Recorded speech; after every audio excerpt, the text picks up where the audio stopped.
നമുക്ക് ആദ്യത്തെ n NL സംഖ്യകളുടെ തുക കാണാനുള്ള ഇക്വേഷൻ പഠിച്ചാലോ.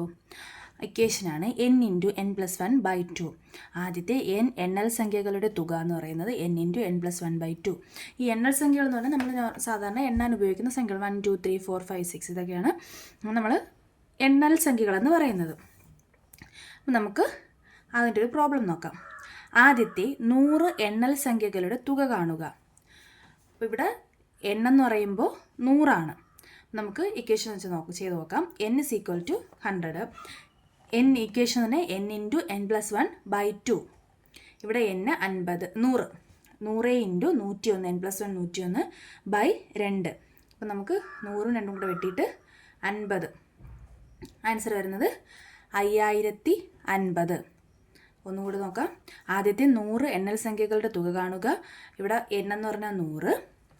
അപ്പോൾ നമുക്ക് ഇക്വേഷൻ n × n+1/2 അതിൽ കൊടുക്കുമ്പോൾ 100 × 101/2. ആൻസർ വരുന്നത് 5050. അടുത്തൊരു ക്വസ്റ്റ്യൻ നോക്കാം. 1 + 2 + 3 etc. +10. അതായത് 1 മുതൽ 10 വരെയുള്ള NL സംഖ്യകളുടെ തുക കാണുക. ഇവിടെ n എന്ന് പറഞ്ഞാൽ 10. നമുക്ക് equation n × n+1/2. n 10 10 + 1 11 11/2. Answer വരുന്നത് 10ൽ 2 5 പ്രാവശ്യം 5 × 11 55.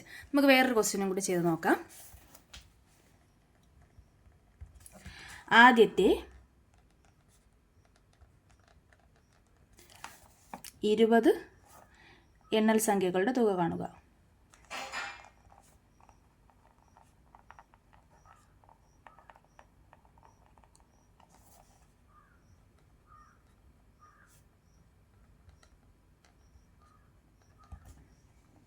ഇപ്പോൾ ഇവിടെ n എന്ന് പറഞ്ഞാൽ 20.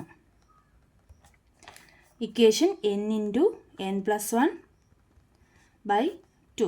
ഇക്വേഷനിൽ കൊടുക്കുമ്പോൾ n എന്ന് പറഞ്ഞാൽ 20 × n+1 21/2. ഇത് 2 വെട്ടി 10. 20ൽ 2 10 പ്രാവശ്യം. അപ്പം 10 × 21. ആൻസർ വരുന്നത് 210. സിമ്പിളാണ്. ആദ്യത്തെ n NL സംഖ്യകളുടെ തുക കാണാനുള്ള ഇക്വേഷൻ എന്ന് പറയുമ്പോൾ n × n+1/2.